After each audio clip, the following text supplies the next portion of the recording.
Thanks very much for coming to our session today in lovely Budapest. And first of all, I'd like to thank EFDN for hosting the Tackling Colourblindness in Sport panel session. So my name's Catherine Albany Ward, and I am the founder and I run the Colourblind Awareness Organisation. And today we're going to talk about colourblindness and the prevalence of colourblindness in elite sports people. Now, this has come about as a result of our Tackling Colourblindness in Sport project, which is a 3-year project, and it's just about coming to its end. So tonight is the culmination of 3 years' hard work. And the project was set up with 2 main aims. One was to prove how many people are colourblind in sport in general, and the other was to create resources for you guys to be able to distribute amongst your contacts. So the partners of the project are on the screen behind me. I'm not going to run through who they all are, but they've all been brilliant. And what I wanted to talk to you about, first of all, was to give you some context, because I know quite a lot of you won't know anything about colourblindness. So that's because 1 in 12 men are colourblind, or boys, and 1 in 200 females are colourblind. So it's quite a lot of people when you think that a football squad is 11. So it's quite likely that every football squad, there's going to be at least 1 colourblind player. And our research has found that that is in fact the case. And if our research is extrapolated for the World Cup, we know that there are going to be about 50 colourblind players at the World Cup. The first thing I'd like to do is to ask everyone on the panel to introduce themselves to you. So can we start first with you, James? Yeah, good evening. So my name's James Chiffey. I'm Head of Wellbeing and Development at Swansea City Football Club, and also the founder of Beyond the White Line, which is a human-first, not-for-profit, looking to drive systemic change in sport. Hello, good evening. My name is Francisco Araújo, and I'm Head of CSR of Portuguese Football Federation. Hi everyone, my name's Adam Bibby. I'm from Oxford Brookes University, and I'm a Senior Lecturer. Good evening, everybody. My name is Mark Douglas. I'm Game Research and Development Manager at World Rugby, and I'm a former FIFA assistant referee. Hello, everyone. My name is Nicholas Bignall. I was a former football player, and I did have colour blindness, well, I still do, so I can just talk upon some of the issues that I had when I was playing. Thanks, everybody. So I think we should probably start by talking about the prevalence of colourblindness, which hopefully is actually a shock to all of you, that you wouldn't have known how many people are affected in sport. So first question to Nick. Hello. Hello, thank you for being in our video. No problem. So you knew that you were colourblind, but all through your playing career, did you ever come across any other people that you knew were colourblind? No, but then there was quite clearly people that were colourblind, so it just speaks to the fact that people don't talk about it unless someone like yourself is really pushing the issue, because it took about 13 years for me to speak up, and that was only when I was in the first team, so I had a bit of power to start making changes to sessions and saying that I can't see these colours, can you please change it? But that was at 20, and I started playing football at 7, so it took a long time to even speak up. Thanks. Could I just say to people at the back, please, it's quite noisy up here. Would you mind either going further to the back so we can't pick the noise up? Hubert. Not you, but can you pass the message on, please? So we know that there are a lot of players out there, and we know that they don't speak up. Yep. Adam's done a lot of research on this for the project. What were you finding, Adam, in terms of the research? Yeah, so we've been doing some screening with professional football clubs across a range of different countries. So with international senior squads, with professional football clubs within the UK, and also in Iceland as well. In terms of prevalence, we've actually found, out of the 118 that we've screened so far, that 7 of those individuals at the highest level within football have some form of colour vision deficiency. So if we're looking at percentages, that's around 6%. And if we're thinking about what is the actual normal percentage, that's a lot higher, so that's around 8%. So what that is suggesting that in every kind of football squad of around 25 people, there's about 1.5 individuals within those squads who are colourblind.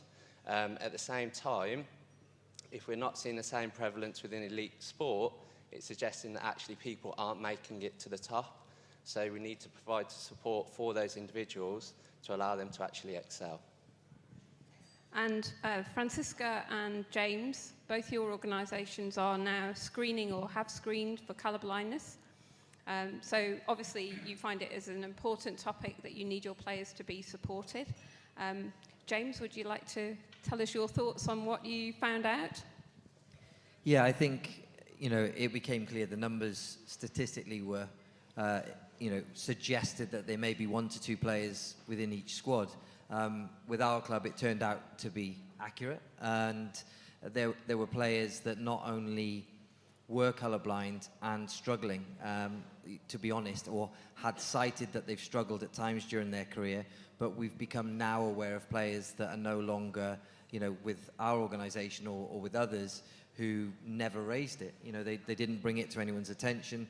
They feared the consequences of doing that, and it had a bigger impact. But I think for us, the screening should be standard, and it is now for us. But it's allowed us to adapt the environment, which I'll be careful not to go on to, but adapt the environment to improve the experience and opportunity for everyone involved. Thanks. And Francisca, obviously, you're in the process of screening your players at the moment. And how did that get, when you raised the topic, how was that received at the Portuguese FA? Was it a shock about the prevalence? No, we started this talking with the coaches, and they were aware of this topic. They know some players that are colorblind. Then we talk with the medical staff, because they are responsible for everything that happens to the players when they are on the national teams. And they want to work with us on this and to implement the screening in every national team. But we expect to have high numbers, because the study said so. And speaking of high numbers, Mark, in rugby the squads are even larger. So we're expecting 2 to 3 players in every male rugby squad. Do you think, so rugby is catching up on the journey of the awareness that we've created initially in football, and World Rugby really thrown themselves into supporting colourblind people, and mainly because of player welfare. So do you think that the statistics that we're finding in elite football will have an impact in getting rugby players and rugby unions keener to identify who the rugby players are who might be affected? Do you think it will have a knock-on? Yeah, so for France 2023 next year, the squad sizes are 23 per team. For 20 teams, that's 650 odd players. I think we're coming at a slightly different perspective than everybody else in the panel, in that we don't have direct contact with players. We manage the sport, we manage competitions. So I think our role in that is education, raise awareness, and to support anybody who wants to do more. And I think through the guideline that we've published last year, we're very much in a place in a place where we're going to do that. It's going to take time. I think even from our own competitions, there's terms of participation that have been signed years ago, so we can't just affect change as quickly as we'd like. But we're slowly getting to the point where we're going to make sure that our guidelines are followed within our own competitions, and hopefully that will trickle down to other competitions as the awareness grows. So in terms of the players that are affected and how they react to being colourblind, we know at Swansea that when we screened some of the players, some were willing to speak up and others still haven't, because it was an anonymous screening. Some still haven't even identified themselves to you so that you can support them. So how are you going about that in the club to make sure that all of the players are supported, even if you don't know who they are? Yeah, we made it clear, with yourselves, we made it clear to the players from the beginning that they didn't need to identify if they are colorblind. We don't need to know fundamentally, because it's our responsibility to educate the coaches, educate all stakeholders that come into contact with the players, and also change the environment. So we've adapted the environment, as basic as balls, bibs, cones, and anything like that. When session planning, coaches now will plan sessions with that in mind to ensure that any risk of clash or risk for anyone that might be colorblind to impact that session, they're doing it in a preparatory way, and they're preventing it being an issue. So quite frankly, as a result of the work that we've done with yourselves and we're continuing to do, all players will be screened, potentially now coming in as standard to help encourage, raise awareness around this and education around this. But fundamentally, it makes no difference, because if you come into Swansea City Football Club now, at any level, men's and boys, women and girls football, it doesn't matter. There will be equipment and sessions designed so that the environment is inclusive. That's exactly what I want to hear. But Nick, that must be music to your ears, even though you're not still playing football, to know that clubs are now starting to understand what you went through and put mitigation in place. Yeah, just changing a few things can make a big difference. If you're training that hard to play football and then the coach puts in two colours that are close together, it literally means that you don't have an opportunity to show your skills, and it's a bit of a blow, to be honest. All that you had to do is maybe change some bibs and have a bit of recognition that there might be an issue, but then that's a problem in itself, because it took so long for me to speak and it takes a long time for other people to speak. Without the awareness, the kids, especially the kids, are just gonna not say anything, and then one day you might just find that they don't like football anymore, or they just turn really bad and you don't know why. A couple of years down the line, you could find out that they had problems seeing different colours, and it could have been changed quite simply. So I think it is a really good change. And Adam, what your questionnaires of coaches and players revealed was quite interesting in terms of how players felt and what coaches thought they needed to know. Yeah, definitely. I think the coaches mentioned that there was a lack of awareness. So they just didn't know what colour blindness was. They didn't know the changes that James mentioned that could be made. In terms of the players, they also mentioned that they don't like to actually reveal the fact that they are colourblind, potentially because of contract negotiations, even embarrassment as well. So there's a huge kind of mental health kind of implication there. Also a little consideration around, as Nick mentioned, in terms of dropout from sport. So if you've got those individuals who are youth, we want people to engage in physical activity. So we're not just looking at the highest level, but also engaging people for the physical benefits of exercise, obviously for the social benefits, and also for the mental health benefits as well. And that's the same with rugby, I assume, Mark, that you want to retain players and... Yeah, absolutely. I think the fact that it's a full contact sport means we need to make sure that James hit the nail on the head and created an environment where players can perform and be sure of what they're doing. Because if you're not sure who your teammate is or who your teammate isn't, you could get hit from when you're not expecting it, and that's obviously a player welfare issue. It's funny though, one of the things I noticed since we started this project about 2 years ago, the amount of people within World Rugby who have come up to me saying, oh, I'm colourblind, which I never would have known previous to that, is absolutely astronomical. Not that there's a huge number of them, but it's just the people you would never expect it to just in your day-to-day life, that there's a little bit more awareness around the office even, and people are coming across and sort of discussing their experiences as well. So. And Francisca, you found that too, didn't you? Yeah, regarding the involvement of the stakeholders, as James mentioned, we started to involving football players, famous people, so that we get the attention of the press in our country, and then we start with the different units of the FA, the persons, my colleagues that work on event management that have different roles in the different contacts with the stakeholders, and internally with the sports unit, the medical office, so because we will expect to make the difference in the end. So, James, you want to say something a minute ago? Well, it kind of covered all of that, but it was the mental health element as well. I think we underestimate the impact this has on players' mental health, and potentially then that impact and over time on your organisations. You know, if we're looking at an elite sport environment, you could argue that potentially one of your greatest assets, if that's how you view it, you know, isn't able to perform at the highest level, is also having these challenges away from the game with their mental well-being, stuff like that. So it all wraps up into one. We underestimate all of these things.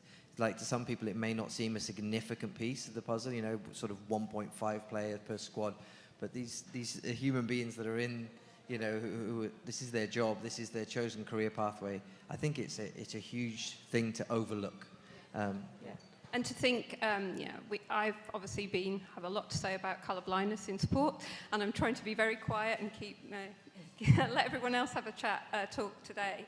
But from the very beginning, I got a lot of resistance with people saying to me that colourblind people didn't actually appear in elite sport in any numbers. So now we know that's not actually true. They do appear in significant numbers. And I said at the beginning that extrapolating the research, we know there'll be 50 players in the World Cup. In fact, in 2002, there are 3 players that I actually know of who were colourblind, and they played for 3 different teams, and they played against each other in the World Cup. So they are there in the World Cup, and they are there at grassroots and all the way through. And what we all need to do is try and make sure that we pull them all, as many as possible, right the way through the system, so everyone gets equal access to the game. I think I've got to wrap up now, so sorry, it's a short session, but thanks to all the panellists. For those people who are watching online, we'll catch up with you for some Q&A in a minute. And for those people who are in the room, you've got an opportunity to try out the socks over there and the glasses for yourselves a bit later on, once we've closed the session. And also the panellists will be around once we've done the online Q&A session to answer any questions that you might have. And tomorrow, I think we're going to get a QR code put up on the screen behind. So tomorrow we're going to do a short session to talk about the resources that we've created. But if you want a sneak peek, if you use the QR code behind you, you can see all the resources that we've created as part of this project and have a look at Adam's research results as well. Thanks very much. Enjoy the evening, and thanks again to EFDN for hosting. Thank you. Thanks, Phil.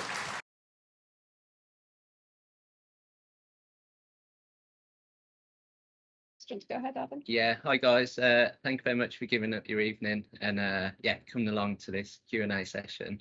So I'm a senior lecturer from Oxford Brookes and I've been conducting some of the research. One of the main projects that we've been looking at is looking to show kind of prevalence figures within elite sport. We've predominantly done that within football at the moment, obviously looking to do that across different sports and not just elite level, but also lower down as well. And what we've actually found in the 118 that we've screened so far is that we found 7 colourblind players. Okay, so we know that they are there at the highest level. But if you're looking at that as a percentage, that's only 6%, whereas the actual kind of national average is 8%. So it's suggesting that some players maybe aren't making it to the highest level, potentially due to the challenges that they face around colour vision deficiency. So off the back of that, obviously happy to take questions in terms of how can we support those players, what are some of the challenges that they face. So yeah, I'll hand it back over, but happy to obviously answer any questions directly related to that, or obviously anything around kind of supporting individuals, players' experiences as well. We've got a former elite player at the end. Hi, Catherine. Yeah, thank you. Yeah, obviously really interesting research. I think probably the biggest standout for me was, you know, like you just said there, Adam, around the fact that players aren't making it to the elite level, which is the concerning thing. As a colourblind former footballer, also gives me a good excuse as to why I didn't make it.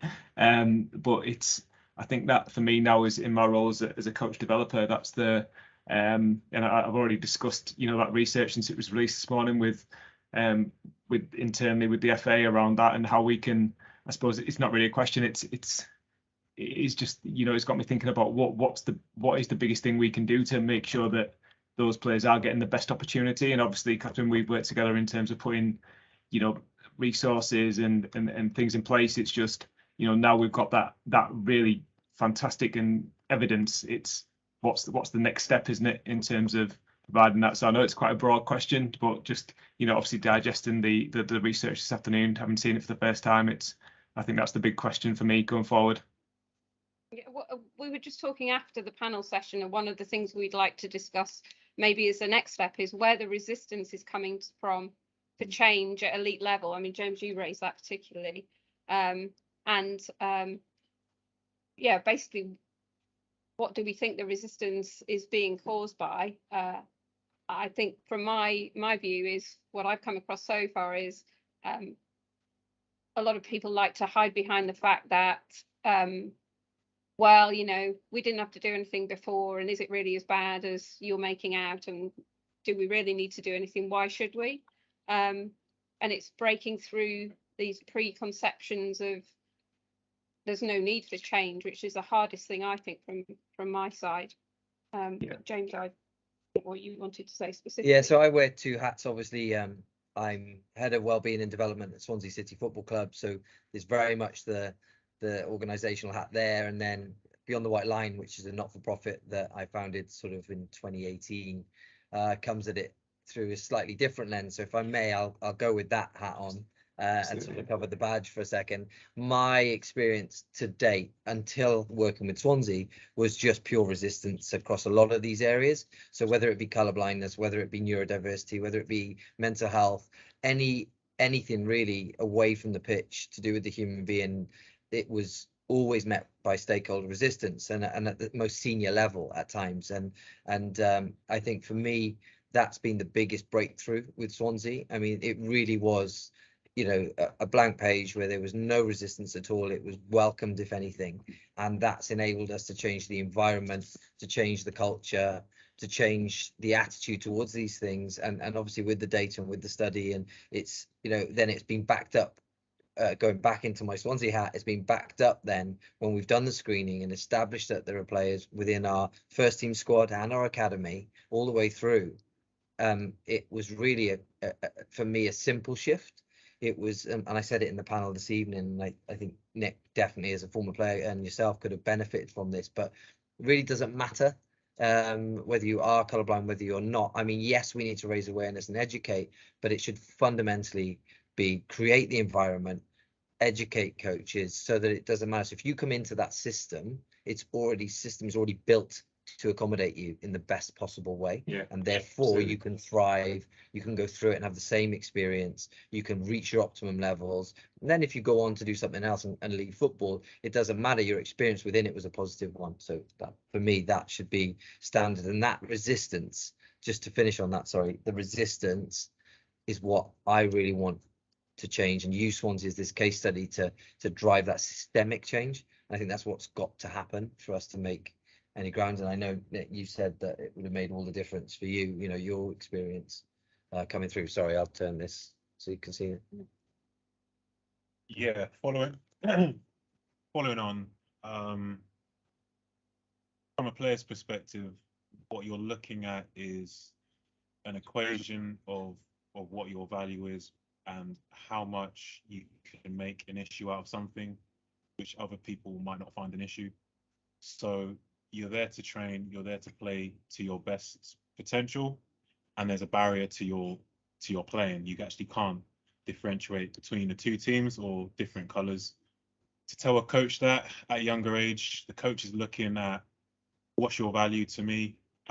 Is there another player that we don't have to be concerned about with this issue? So no, you're not going to tell the coach because it puts you at a negative straight away. Within a competitive environment, you don't want to isolate anything that's going to make you less than other people. So it's not just the ridicule that you might get, it's also you're going to put yourself at a disadvantage. To say that to a adult, to say that to a grown coach when you're 10, 11, 12, that you've got an issue and can you please change the training session? it's a very daunting thing for a child to do. I only spoke up when I was in the professional ranks, and I felt like I had the power to at least tell people that I had an issue. And being in the first team, it was really tangible that if you can't get the best out of me, then you're wasting a player, basically. And the only difference that I would have said needed to be changed was some consideration. Literally, just don't pick bibs that clash. It's quite from a colorblind person's perspective, it's quite an easy change. But if you're not considering it, you just don't think about it, and that can be the difference between the levels. It can be the difference between the numbers that you're seeing, where kids who don't speak up are just going to leave. They're not going to play very well, so you're going to think that there's some sort of issues which you don't know about. And the adults that get into the elite level, they've probably got some sort of coping strategies so that they can hide. So it's not that it's not an issue for them. They're just hiding, and they're doing it very well. So I think that's, from my perspective, what I found from a player side. Meantime, Champions on and off the pitch will help push the diamond. awareness and removing obstacles. That's true. Points in the player experience. Can commercial partners help drive this from another perspective? no, we were just Not talking the about revenue, this. yeah. Not visible, yeah. Yeah, that you're alienating part of the audience, so does that mean you're forcing people to switch off when they might not otherwise? So you're not maximizing the viewership.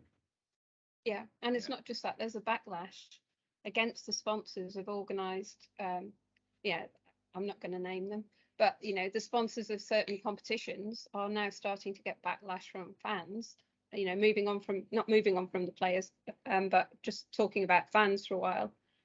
Sponsors are not going to like getting backlash on social media if they're taking the hit. So maybe they could help us push the dial as well. I know that fans are getting more and more keen to directly approach the sponsors if they don't like what happens on the pitch, because they can't tell the kits apart or whatever. We'll come back. I think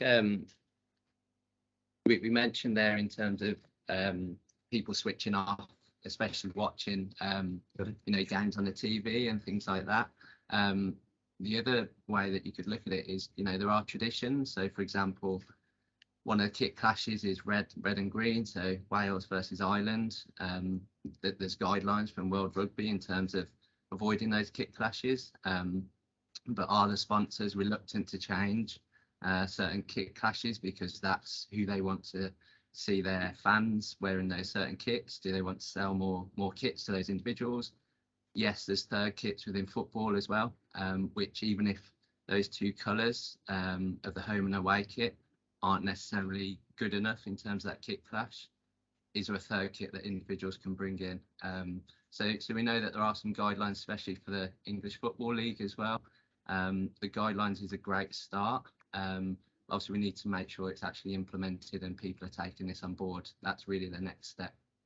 Then one of the things that I always find quite surprising is that clubs can spend millions and millions on a player, and the most fundamental thing is that they can perform very quickly in very pressurized circumstances, and yet not only do they not check about colour blindness when colour is a fundamental element of the game, but they don't then want to recognise that this is an issue, so they can make the most of the assets. If you look at people purely as financial assets, of the assets they've already paid for.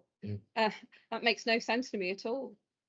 We do know of one player that moved from a club where he played in a kit that was not going to be a kit clash issue or have any issues, to a club where potentially as a colourblind person he would have issues, and it's well documented that this player, his performance was significantly worse than the club who bought him was expecting. And to me, it's blatantly obvious why that was, because the new team that he moved to played in a kit that he was going to be struggling to distinguish from the grass, and they paid millions and millions for him. Nobody even thought about it, and still they're resisting thinking about it for all the players that they bought that are in that position. I find it bizarre. I think Ryan's got a question. Go on, Ryan. Yeah, just linked to that, Catherine. I think that flipping the research on its head, that is something that, people have got to take notice of now, isn't it? In terms of the fact that, every squad that you've screened has got a colourblind player. So, if that's across the board, then like you say, they've got this asset already in place. So it's a case of, getting the most out of it, isn't it? And hopefully that element of the research will make people stand up and look at what they can do to make sure it's the best environment for every player. On that, Ryan, though, what's interesting as well is that because it's kind of touched on a previous point about players not wanting to maybe raise it, like Nick referenced and stuff, but also, whether it's a club level or international level, there's a lot of players who, are really struggling and they're keeping it sort of private, and they're not willing to disclose it for all the reasons we cited in the main panel this evening and again now. And I think, but we shouldn't even have to rely on them to sort of come out and say, look, this is a challenge for me, if we've created this positive environment and this environment that really allows them to thrive. And I think the responsibility does fundamentally come back to the clubs, the associations, the sponsors, all the key stakeholders in the industry. And I don't want to hijack this point with other issues, but I mentioned mental health and neurodiversity and other things, and the list goes on. I mean, it's not, when you really get down to brass tacks, it's not a big ask, as we said, whether it's balls, bibs and cones, things like that, better planning, better education. With the amount of money in the game, this is so insignificant on that landscape that there's really no barrier for this change. So that's just bizarre. Best thing you said. Thanks. Yeah. Yeah, Mark. Yeah, we can. Yeah. Yeah, actually, quite good. Yeah. Anyway, yeah. I should say that I'm completely blind, not just colourblind. But anyway, no, the point that you were making there is, and this is not. It might turn into a question, but I'm not sure what the costs are in terms of like bibs, cones, and balls. I'm sure there's more to it. But if you look at how much money clubs spend on their academies and how much they invest in that, and if you point out to them that like the difference between that 6% and the 8% means that they are literally wasting their own money. Yeah. And also, like, we're a club, respectfully, we're a club that do have a track record of producing academy players and that go on to be traded on and sold. Absolutely. But also, one player. If you were a player who was colourblind, who was 14, yeah, who wasn't getting anywhere, yeah, and they get to hear about Swansea, that without them having to identify that's the reason they're going to the Swansea academy or they're interested, all of a sudden they turn up at Swansea and they're a better player, as if by magic. And if they thrive, it pays for itself almost indefinitely. Yeah. One player, you can't even do the numbers. I'm not even going to try. But one player trading out of the academy and being sold even modestly for a modest fee, it pays for itself essentially indefinitely. Yeah. I just wonder whether the sort of turning it around and getting the attention of whatever degree of coaching management, that actually you turn it into a financial issue.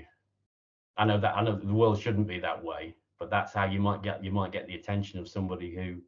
It is in sport. Yeah, we've talked about this. Yeah, it is. Thank you. So, hi, Catherine and everybody. Just picking up on what you said about screening. While we were discussing that Ireland-Wales rugby match earlier in the year, I randomly asked a couple of the Ireland players if they'd ever been screened. So this is members of the Ireland senior squad, guys who are in their 20s. But now I'm wondering, is the position we'd like to reach really that if you are or are not colourblind is neither here nor there, because there shouldn't be any issues in terms of, as you say, bibs, cones, balls, kits. So you wouldn't need to bother to find out if anybody was colourblind. I don't know. Yeah, but I think at the moment we do need to keep screening just to keep proving that this is the very, very first evidence that we've got. We need to keep proving that those players are there. So we've done it in football. We haven't done it in rugby yet. We know it's going to be the same pretty much, but we haven't done it in rugby yet. So in order to get rugby to buy in, maybe we do need to screen more players in rugby and more in football, so that we keep reinforcing the point, and eventually people who might be resisting at the moment will change.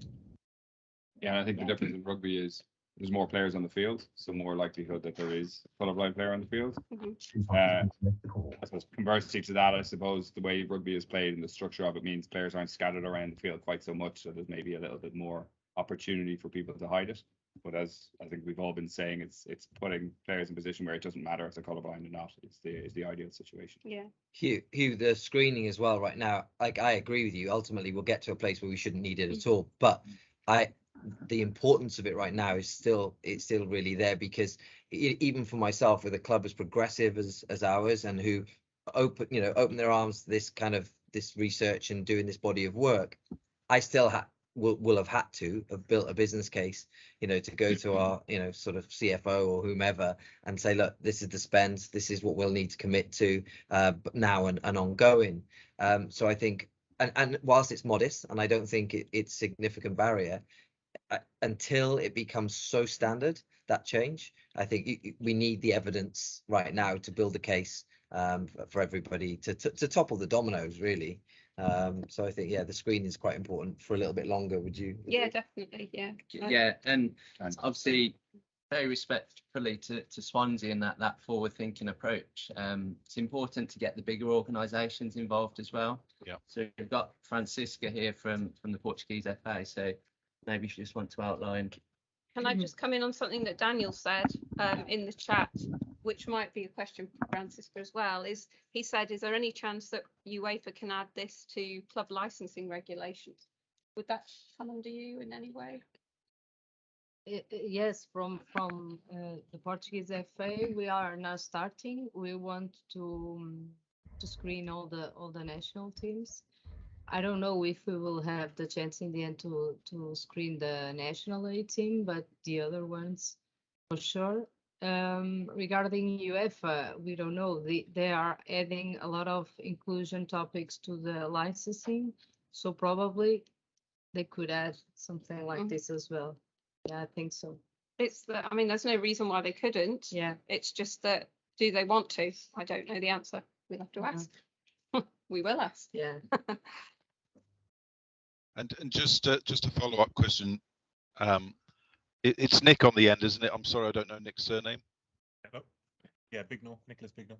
Hi. How you doing? Great. I mean, I'm a colourblind person, but not an elite sportsman, sadly. That's my fault.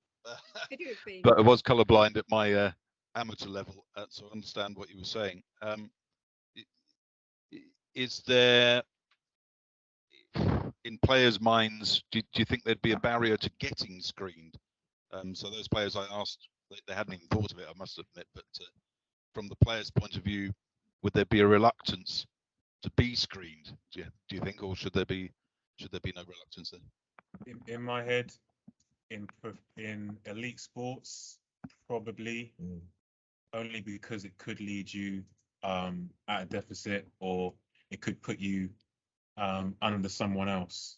If there's a lot of education, and the players and the coaches and the staff are going to say that it's not something that's going to affect you negatively, we just want to see what the numbers are, and we can also make the changes to help you train so that it's more of a level playing field.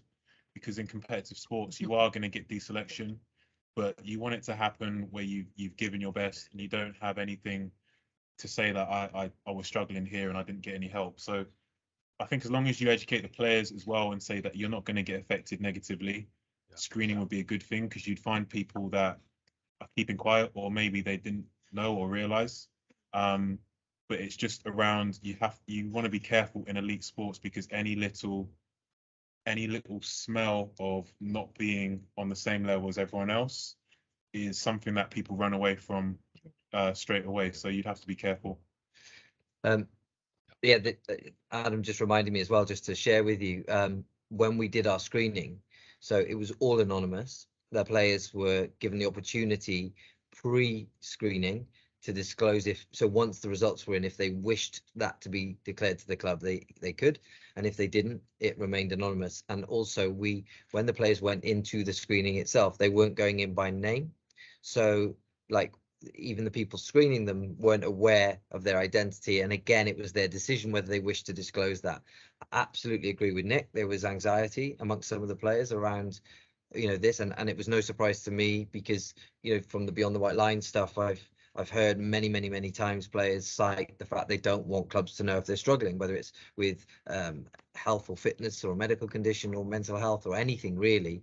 So I think the anonymous nature of the screening was a really significant piece. Interestingly though, some of the players were open and receptive to it being disclosed. So they said right off the bat, yep, no problem. Others more reluctant. So we actually knew of one player because he was happy for the disclosure. And then there is another player that we know is colorblind, but we still to this day don't know their identity. Is there not also, I suppose, a benefit to the player outside of whatever sport they're playing, knowing that they're colorblind? So it's a social topic as well as specific to the sports. And what a relief, by the way, the relief in the players, the two that I do know of that were happy, obviously not discounting the ones that weren't, the relief, because now we can communicate about it and we can talk about it in different contexts, and actually they can be an advocate and an ally for others, and there's loads of benefits. I just wanted to ask that you got the medical teams on board. How hard was that to formulate? I'm not sure who's that's going to. Probably this way. Hi, yeah, Hello.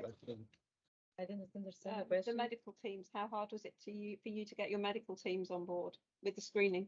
Oh, it was not a big issue to we meet them and we explain we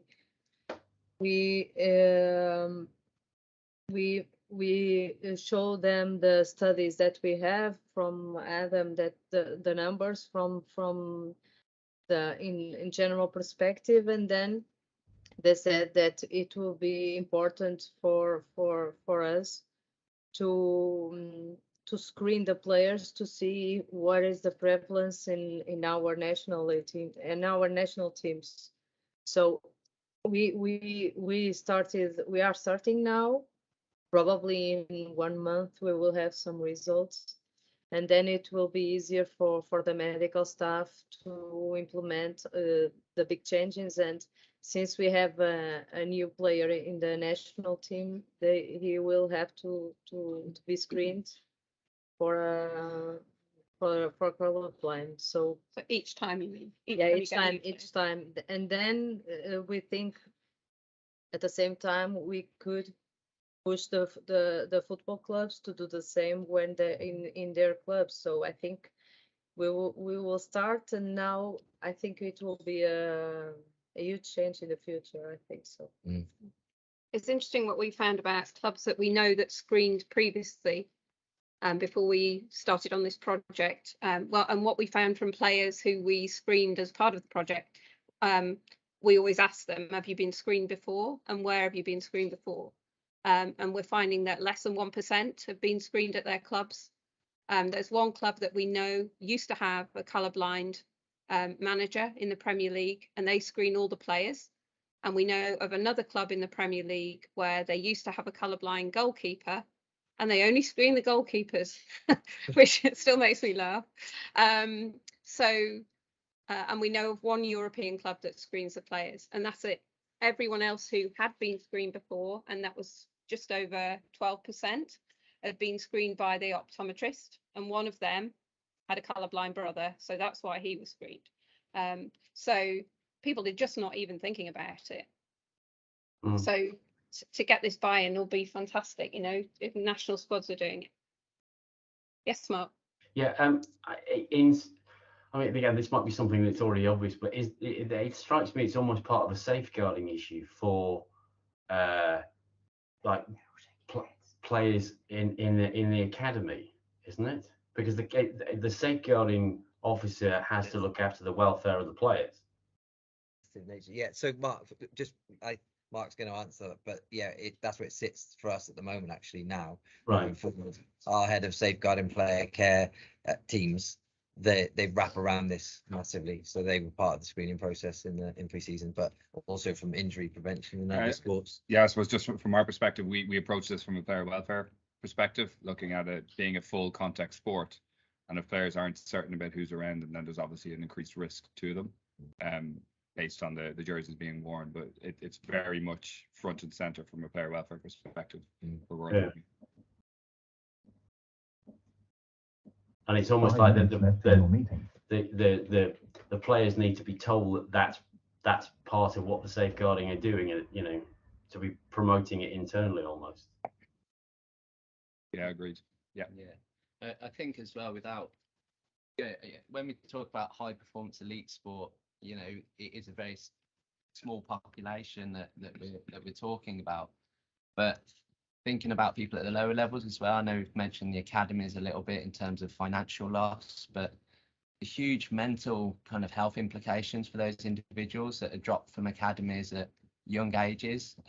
They don't have the cognitive coping strategies in their when they're 9, 10, 13, 14 that maybe people later on in life do. Some of the research that we've done with individuals with CBD, one person spoke about the embarrassment of revealing it, because people often say, well, what colour is this or what colour is that? At the same time, there was also a player that he said he changed teams. So it was a footballer, and he'd actually changed to a different local team. Now, if you've got a young individual who they're playing with their friends in their local team and they're struggling due to a variety of different factors, it's unlikely that they're going to want to or have that kind of cognitive ability to say, you know what, I'm going to move to a different team where there isn't a kick clash. That individual drops out of sport. The social benefits of being around their friends, the physical benefits of energy expenditure, thinking of obesity, diabetes, cardiovascular disease, but also the kind of cognitive elements as well. We know that sport can be an excellent vehicle for promoting confidence, engaging in that social interaction. Again, if people are dropping out of sport at a young age, that can have huge impact across their lifespan. That's a good point. Good. So sorry, Mark's wife again, if you don't mind. Can I just ask, when did testing and screening in schools stop? Because that's where it should come from. Well, it depends by country. So in Germany, everyone's screened in school at least once, so we understand. And there are player statistics for Germany on colour vision deficiency prevalence in elite sport. In the UK, which is I know where you're based, it was completely removed from the school screening in 2009 based on faulty evidence, but that's something that we're fighting separately through Parliament to and contact with MPs to try and get that back into school screening. So there's now a whole generation of children that have gone all the way through school and academies who are not being screened at school anymore. And most countries are similar to the UK. Germany's of a rare outlier in that regard. Yes, Mark. So here is a question: where do the panel think the best age group to aim to focus to actually shift it? Is it in the like senior academies, first team? Is it like right, you know, pre academies? Where's the weak spot to attack? Just me sitting here listening now, I'm thinking definitely academies based on what you said and what what James has said. I don't know. James has got a better input on that than I have. I don't know if I'm going to give that on to Nick, because like I have a view, but I think it's better firsthand. I would say as young as possible, because literally you're playing when you're 7, 8, 9. If you get screened at 12, then you've had those years of struggle. So as soon as you can, just explaining that it's not something that's going to affect them negatively. It's just something that you want to see. You want to get a good scope of who's in the team. But there's as young as possible, because that's when it starts really. Yeah. Thank you. Thank you. Simone put a question in there. Can't see it. Are you typing, Simone? Okay.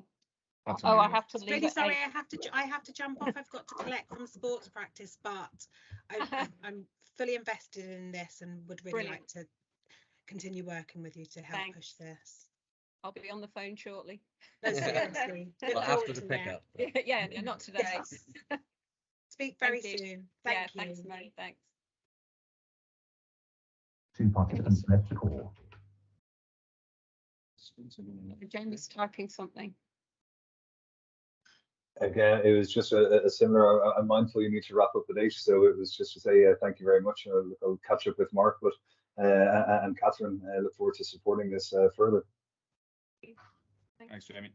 It's probably a good time to wrap up, everybody, let you go and have your tea or whatever. And thanks to all of you for staying on the line and for your interest in this. We're very grateful. Thank you. Thank you, Catherine. Thank you, everyone. Thanks all. Take care. Bye bye. Touch, Catherine. Bye. Bye. Two participants left to call. No, I don't know everyone.